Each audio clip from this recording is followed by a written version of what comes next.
Happy Monday, everyone! So, ngayon lang po nakapagbaon ideas kasi wala nang sakit ang aking mga babies. Dapat hindi na magkasakit for this week. Ay, nako, lagi na lang na-absent si mommy.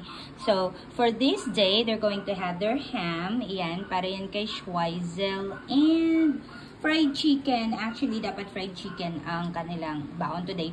But then, sabi nila, it's so yummy, so we wanna eat it. So, yun, kinain nila. And they have their mango. I think this mango is very fresh and very sweet.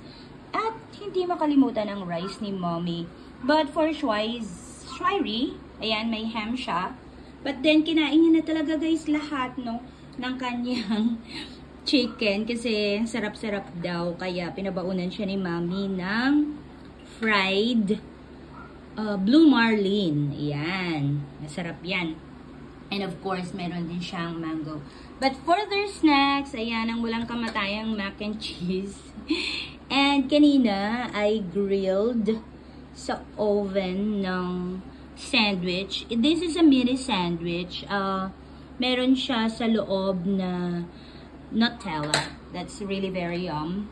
And meron silang candy with dip. Yan, favorite nila. Actually, marami yan guys kagabi. Kaso, naku, inubos na nilang dalawa. Kasi marami naman daw silang kakainin mamaya.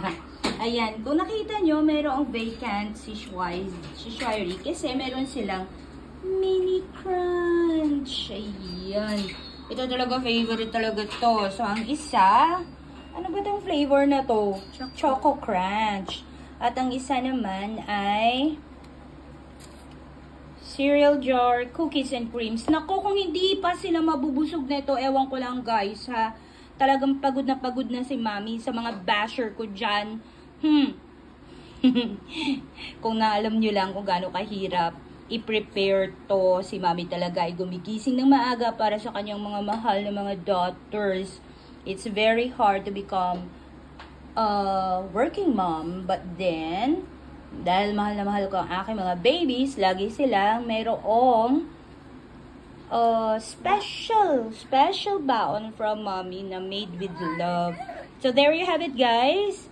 Thank you so much, and please don't forget to like and subscribe my channel, the I Teach channel.